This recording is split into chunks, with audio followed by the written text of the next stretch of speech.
takes him through with the win. Was very close. My name is Austin Lyons. I'm a senior in Applied Economics and Management in Charles H. Dyson School. Senior on the track team as well, senior and captain, hurdler, and just looking forward to doing big things this season. So for me, track was never like my primary sport. It was always the backup for football. It was an idea to try to get faster for football. It helped me for my position playing running back or a receiver. And it was never something like I saw myself doing in the long term. Never wanted to be an Olympian. I never wanted to, be a pro Nike athlete or go to college and run track there either. But throughout my life, I just kind of ended up loving the sport and finding my craft in the hurdles and just perfecting that over the years, and ended up taking the spot of football. Track just ended up taking over everything for me. It was just so much different from football in that what I put in, I got out, and I could see the direct results. So where in football, it's a team sport, you don't really know how much weight you're pulling. Like, yeah, you can catch so many receptions for X amount of yards and say like, oh, I impacted the game in this way. But track, it's like, if you don't show up, you're gonna see your time and you know exactly how well or how poor you did. So for me, I love that, and I just continued to work harder over the years, and my craft got better, and it just kind of coalesced into something that was greater than I ever thought it could be. And track took me to places that I never thought I would go. I ended up at Cornell University here. I never thought about going to an Ivy League school in high school, I had good grades and whatnot, but I never thought I was Ivy League material. But I got a call from Coach Taylor my senior year of high school, and the rest was history. The hurdles was one way for me to kind of shine in an area that no one else could, and we just needed hurdlers, really. No one else was good at it, and I wanted to do it, so I tried it, but I was terrible. So I didn't hit that qualification standard in 6th grade, and I was like, okay, I can either do two things. I can either say, all right, scratch that, I'm not an athlete, I'm not talented enough to do it, or I can use that as a motivating factor and something to drive me to push me to do better. And fortunately, I chose the latter. So 7th grade, I came back, tried hurdles again. I got the block start down, got the 3 steps down, and pretty much won every single race 7th grade, I think, up until sectionals. And for me, that was like the defining moment where I realized, okay, I actually have a future in this. Like at the point, I still loved football more than track, but I was like, okay, maybe this track thing isn't just a side hustle. Maybe it could coalesce into something greater. It's funny looking back, I say Cornell chose me. I didn't choose Cornell. And it really is true because I never thought I'd end up being at this institution. I had really good grades in high school. I was in the top 3% of my class. That phone call, that initial phone call I got from Coach Taylor, my senior year, was kind of the affirmation for me. It reaffirmed that I was called to do something greater and that I had a bigger purpose in my life, I guess, than I thought I had originally. So Cornell chose me in the long run. College is like, okay, you're expected to do X, Y, Z for the week, and you have to get it done, or you're gonna get left behind. Because the Division I is no joke. Week to week, you go to these meets, whether it be a home meet or an away meet, you're gonna have to race some of the top talent in the country, and if you don't come ready, you're gonna get embarrassed. So that was the biggest change for me, just learning to do all the right things outside of practice in addition to actually taking the workout seriously during practice. In high school, I never ice bathed. But now I'm doing all the foam rolling, doing all the stretching, doing the resistance band stuff, doing extra workouts in the pool whenever I can, taking ice baths regularly, just all the intangibles, all the small things that people don't think matter, but honestly end up mattering more behind the scenes. So that's the biggest change from high school to college for me. So I've known him since his freshman year. In fact, I remember pretty clearly the first time that I noticed him at practice. I'd met him before I really noticed him. And I remember turning to Coach Durant. They were doing some hurdle stuff in the fall. And I said, who is that? And where did we find him? Because it was just obvious from day one that he was an athlete that stood out. And the way he was doing the hurdles, the way he was moving, the way he was responding to his teammates and his coaches, he just stood out. And that was probably 6 weeks in. I mean, he just made an immediate noticeable impact from across the track. He's been a terrific captain. And this is my 20th year coaching at Cornell, and I've seen the whole range during my time here. But Austin has really stood out. And I think one of the reasons he stood out for me is his impact on both the men's and the women's team. There's no question with the men, he's been the heartbeat of this team, throughout his career, but particularly in his years as a captain. But he really cares about the whole Cornell track and field family. And I think he leads in two ways. He leads by example. His work ethic is really phenomenal. So I mentioned earlier, I noticed right off the bat what a great athlete he is. He's successful because of his work ethic, and he leads by example that way. But the other part of his leadership that stands out is just the way that he speaks and treats all of his teammates. It's with respect, but it's with a real confidence that I think inspires people to really want to follow him. He's really great as a captain. Starting at the beginning of the year, we had some workouts where it was like hell on earth. And like it was just bad. It was like slopes, and we would do like 13 of the slopes, and it was just everyone was suffering. But he approached it with a lot of like emphasis and like, how did y'all want to be really good? So like his drive ended up pushing me. So every time I would run, he'll always be like, you got one more, and just keep pushing on. Whenever we're in the weight room, he always pushes people, and there, like, he always has his music coming, and it's always like really good music to like keep you hyped. He makes sure that no one, like, he doesn't leave a man behind. Like, he has that mentality when he approaches track. So like, whenever we're like fighting through a workout, no matter how slow you just approach the grab, he'll always walk up to you and say, like, you can definitely do the next one better. And he helped me with that too. Well, I think one good story is that, and this is just recent, this indoor season, he had gotten an injury maybe 2 weeks or a week and a half before the conference championship, and he's one of the top hurdlers in school history, number 3 all time right now, soon to be number 1. And he had hurt his hamstring 2 weeks before the conference championship, and because he knew how important it was for the team, he went and competed anyway. And so he made it through the first round of the hurdles, and he still was one of the top guys despite the fact that he was injured. And I pulled him out of it because I just didn't want to risk his outdoor season. But he ran injured, and he was in pain, and he pushed through it. And you know, that's one of those things that happens when you have a team of people depending on you, and you want to show up for them. So I think that's it doesn't get better than that in sports, when you can sacrifice yourself for your teammates.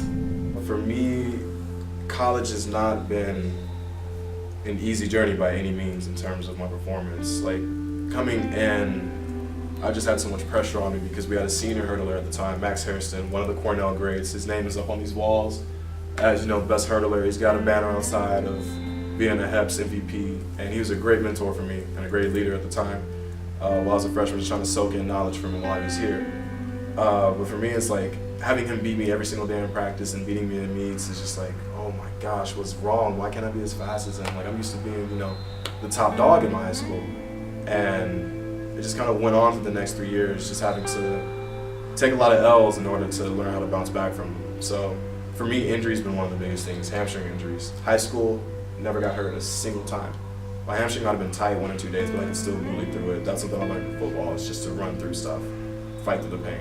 With college track, you can't necessarily do that. You have to be more in tune with your body and be able to know, okay, today I shouldn't practice this hard because I have this going on, this feeling here, or okay, I need to readjust the workout plan so that I'll not only be able to perform at the highest level, but also be healthy in terms of longevity.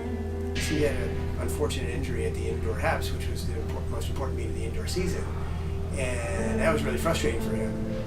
I think I was most impressed with Austin and how he handled that, even though he might not look back on that meet as the high point of his career, but I look at how he handled that is maybe more impressive than even some of his other accomplishments, because how he handled that is why he's being so successful now and why he's on track to have this phenomenal outdoor season. So that resiliency is not something you can teach. Some people have it, Austin has it. My goal for the season is, for one, to be the best captain that I can be and be there for my teammates, and in their mind be someone that I can always go to, someone that they can always talk to and about anything with, and just kind of be that leader that they'll be able to look back on and say, I want to be like him after he graduates. I want to be able to leave a legacy here. And my personal goal for me and what I want to accomplish is to be an All-American. Something that I never thought was achievable freshman year coming in, sophomore year, after the struggles with injury and everything, I just said, okay, I'm just going to be good for the Ivy League. Top 3 in the Ivy League is good enough for me. But that began to change as time went on. I was like, okay, I spent all this time doing track, years, middle school, high school, and I'm settling now. Why? Like, why not reach for more? What makes someone at Florida or USC or Oregon any better than me? I'm the same height and weight as them. I've run similar times as them, actually, after checking. I've had similar progressions. Like, I've come a long way, and I haven't reached my ceiling yet. I haven't peaked yet.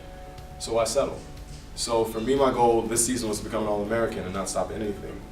And that was my goal last season as well, but unfortunately my season ended in round 1 of NCAAs. And to be an All-American in track, you either run one of the top 16 times in the indoor season and just go to nationals and make it there, or you make it to outdoor and you go to regionals and you run the first round, you make it through, second round, make it through, and make it to the finals in Oregon. This year it's in Austin. So I made it to round 1 last year. I was halfway there, right at the tip. I could taste my goal, I was about to get it, and it vanished right before my eyes. Off we go with a clean start. It looked like a pretty good start for Walters, and he's already starting to pull away. I fell halfway through the race, and the pain that I felt from that was just mind-blowing. It's overwhelming. But I used that as a motivating factor to keep me driving for the rest of the season. So during the off-season in the summer, I was lifting every single day. I took my bib number that was covered in blood and wrinkled up and ripped, because that fall was nasty. If you look back on FloTrack and you see that race, it's a nasty fall. And I just used that as a motivating factor for the rest of the off-season, all through base training in the fall, and even now, because I'm close to that goal again, and I'm not going to let anything stop me from getting to it. So being an All-American is something that I really want, and I'm going to get this season. It happens in track. Sometimes you get in a high-pressure race, a big race, and your race strategy can fall apart a little bit.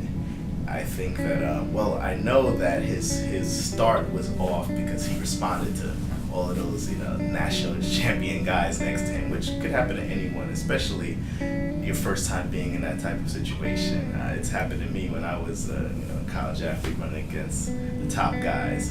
Sometimes it can be a little tough. I think he's more prepared now for it, so if he finds himself in the same scenario, which he should, I think he'll have a much better outcome.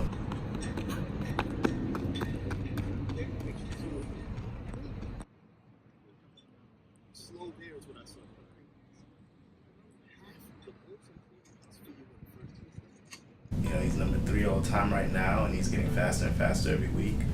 I think that he's going to be able to break the school record. I know he's very close, and if he breaks the school record, then that's going to be fast enough to get to the national championship. I'm sure. Right now, with the times he's already run, he is qualified for the first round of the NCAA championship. So now he just has to make it through to the finals. He's one of the best hurdlers in school history. The other people that he's up with on those all-time lists in school history are people that have made the national championships. So I think it's appropriate. I think it's realistic. With anything of that stature, it's not automatic. It's not given. Sometimes there are things that you can't control that get in the way of that. But he certainly has the tools. He has the work ethic. He's on the path to be able to achieve that. Thinking about this being the last time that I might ever lace him up, it makes everything just that much more cherishable. You want to make every moment count. The practices that you used to dread coming to after your 410 ends or your 255 ends at 410, you're usually like, okay, I'm not trying to go to practice today. I look forward to it. Every single moment I want to relish. But it is crazy to think that this wild ride is going to be over in the next couple of months, with HEPS being next week after Penn Relays, and then with NCAAs being the following weeks. You just never know what can happen, so you just don't know when your last moment's going to be, so you just try to cherish them as they come along. That opens the door for guys like Joey Daniels and Austin Lyons. Daniels, the indoor 60 hurdles winner this year. Lyons, though, beat Daniels head-to-head at Penn Relays last week. In our first heat, Christian Brown from Princeton runs out of lane 2. Trey Hollingsworth from Harvard runs out of lane 3. Parker Johnson from Dartmouth in lane 4. Jared Elters of Penn in lane 5. Austin Lyons from Cornell in lane 6. And Enoch Shung, a freshman from Penn, in lane 7. Let's talk Lions. Enters as the number 2 seed. A wind illegal 1383 this year, wind legal 14 flat. The NCAA number 47 time this season.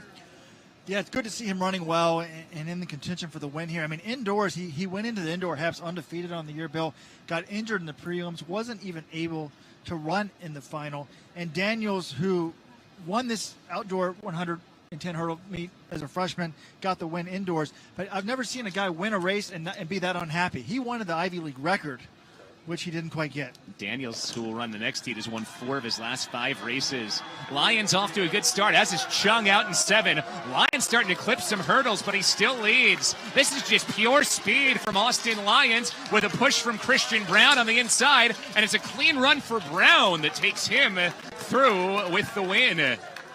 was very close, and they'll give it to Lyons on the photo finish. I didn't want to correct you, Bill, because I wanted to make sure. 13.99 for Lyons. And for me, I just really wanted to achieve my dreams as a senior this year, become an All-American, and be able to, hang up the spikes and be happy with it when I walk away, and not feel like I have any regrets.